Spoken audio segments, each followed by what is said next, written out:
You've shot your 31, Astrobrant. Now it's my turn. Oh, and don't worry. Unlike you, I have no need to quote mine, and all these questions come direct from primary sources, not some spurious article against the primary source. Nor do I have any need to delve off topic and use guilt by association tactics. And these questions are not only directed at you, but all the propagandists and internet trolls within the YouTube community.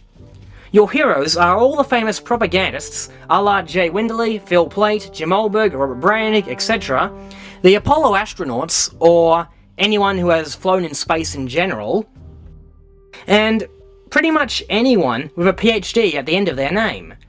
The following are claims made by many of them. Jay Winderley claims that Bart Sibrel lured Buzz Aldrin to the motel, pretending to represent a Japanese TV company.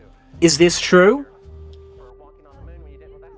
Aldrin, on the other hand, in his new book, Magnificent Desolation, claims he did indeed give an interview to a Japanese production company and merely bumped into Sibrel on his way out.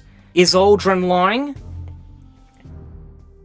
Jay Winderley and Robert Brannig claim that major solar flares can be predicted before they occur and thus postpone a moon flight to a safe date. Do you believe that? Yet Phil Plait and NOAA's John McKinnon both claim that major solar flares are not predictable. Do you believe that? Radiation biologist Dr. Eleanor Blakely states that aluminium shielding, like what was used on Apollo, would worsen the radiation problem because it increases the risk of particle fragmentation. Is she right? Yes, I was just wondering if you could speak to how difficult it would be to shield a spacecraft or even a spacesuit against different types of radiation. Yes, you ask another good question. The only problem is that particles undergo a process called fragmentation. So if a particle comes in and hits like an aluminum shielding, it actually fragments into an array of particles of lower atomic number. So you actually have a higher fluence on the inside than you would have on the outside. Isn't it true that aluminium shielding on the International Space Station, due to the fragmentation of cosmic rays, increased the daily radiation doses from 0.027 rem per day to 0.1 rem per day?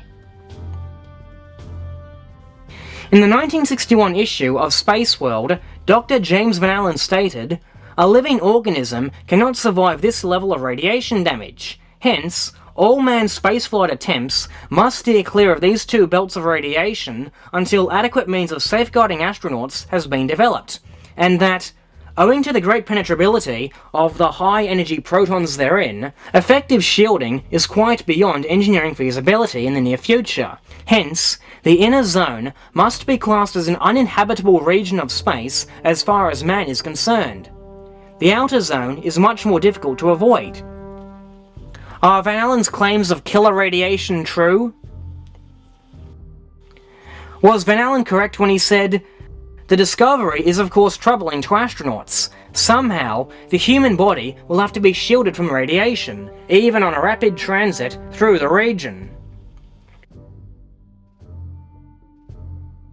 Astrophysicist John H. Malden writes that, aboard a spaceship with 2 meters of water shielding, the doses within the Van Allen radiation belts will be reduced to 1 rem per day, or 0.041 rem per hour. Is this true? Michael Melville claims he saw stars on the daylight side of Earth. Is he lying? Yuri Gagarin claims he saw stars on the daylight side of the Earth and assures us that stars will be visible whenever you look in the opposite direction of the Sun. Do you agree? Michael Collins claims, looking sundown, there was nothing but a black void and he couldn't see the stars without putting metal plates over the windows and then looking through the telescope. Is this true? When asked about stars at a press conference, Collins said, "I don't remember seeing any." Does this mean he didn't put plates over the windows? Pavel Popovich claims he saw constellations through his navigation telescope on Vostok 4. Do you believe that? Michael Collins claims only the brightest stars and constellations would register in his Apollo 11 navigation telescope. Do you believe that? Was Dr. Werner von Braun correct when he says a rocket with engine pressure of only 0.14 psi is enough to dig a crater below his moon ship? Jay Winderley claims minor solar flares can't hurt you. Is that true? J. Warren Keller, Russell D. Shelton, Martin O. Burrell, and James A. Downey III of Marshall Space Flight Center all state that minor solar flares can take anywhere from 2 centimeters to 36 centimeters of water to reduce the dose to 25 rem per hour. Is this true? Is it true that Roger Boisjoly submitted a memo to Lund in 1985 stating that an aft field joint failure due to cold weather would be catastrophic and cause loss of life? In 1963, Sir Bernard Lavelle, under the USSR's instructions, told NASA's Deputy Administrator Hugh Dryden that the Russians could see no immediate way of protecting cosmonauts from the lethal effects of solar radiation. Were the Russians lying? Jay Winderley claims moon rocks contain no water and have no evidence of the presence of water in their formation. Do you agree? Or do you go by this other statement from Winderley?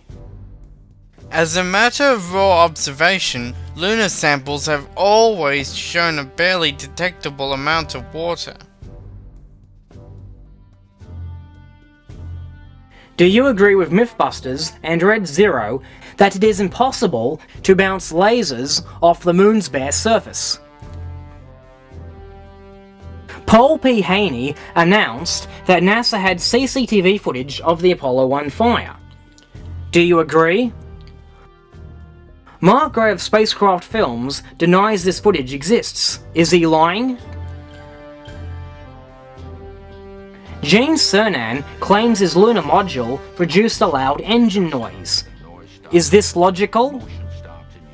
Alan Bean, Buzz Aldrin, and Rusty Schweickart all claim the engines on their respective lunar modules were silent. Is that true?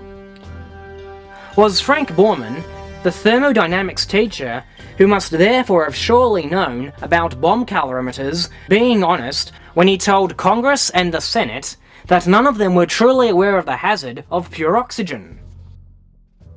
Harrison Storms, Charlie Felts, and Toby Friedman of North American Aviation claimed they never signed on for using pure oxygen at 16 psi in the Apollo 1 capsule and thought NASA was doing the test at only 5 psi. Do you believe them? North American aviation engineer Frank Handel stated in 1964 that pure oxygen presents a fire risk, which is especially great on the launch pad when the cabin is purged with oxygen at 14.7 psi. Did Storms, Felts, and Friedman also know this? NASA compiled a report in 1964 that documented past oxygen fires at Philadelphia Navy Air Station and Brooks Air Force Base. Tests that resulted in serious fires in which people were burned critically. Did NASA truly not know the Apollo 1 plugs-out test was going to be hazardous when their own report stated that these pre-Apollo 1 fires illustrate in concrete fashion the potential dangers of 100% oxygen atmospheres?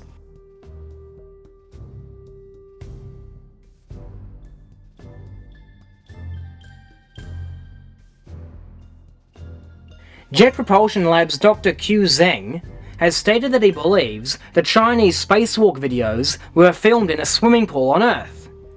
Don't you agree that as a Jet Propulsion Lab engineer, he is an authority on this subject?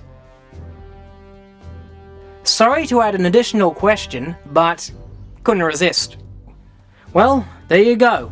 Nothing off topic, nothing out of context. I didn't even ask whether or not you believe Steve Hair on the Negative Troy's alien moonbase theories, or if you buy into Edgar Mitchell's UFO claims.